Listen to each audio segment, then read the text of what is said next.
Les Ukrainiens continuent d'affirmer reprendre du terrain et les Russes affirment accroître aujourd'hui leurs frappes en riposte à la percée de ces derniers jours.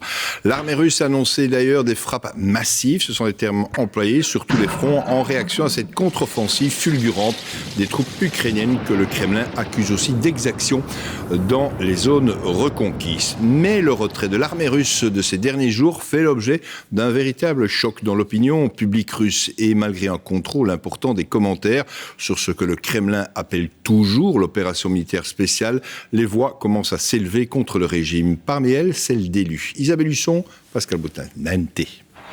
Les informations délivrées par le ministère de la Défense russe n'ont pas pu passer sous silence le retrait de ces derniers jours des troupes en Ukraine.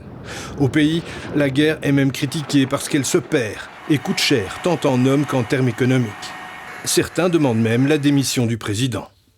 Les députés de 18 districts municipaux de Moscou, Saint-Pétersbourg et Kolpin demandent la démission de Poutine.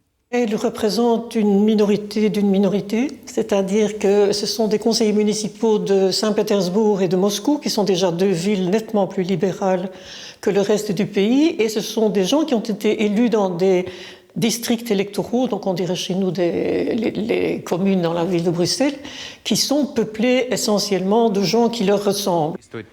La critique s'invite même sur les plateaux de la télévision NTV, privée mais néanmoins contrôlée par l'État.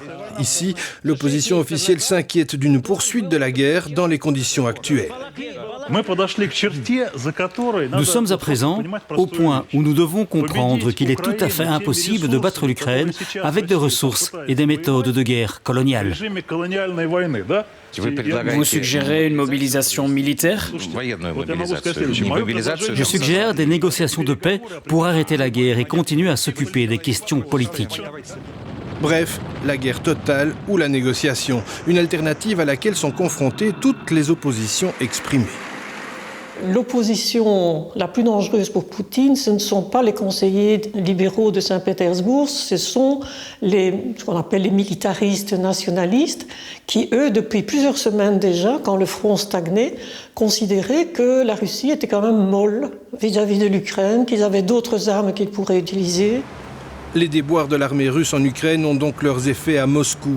Un effet qui pourrait aller dans le sens de favoriser une négociation, mais aussi dans le sens d'un durcissement de la position du Kremlin sur le terrain ukrainien.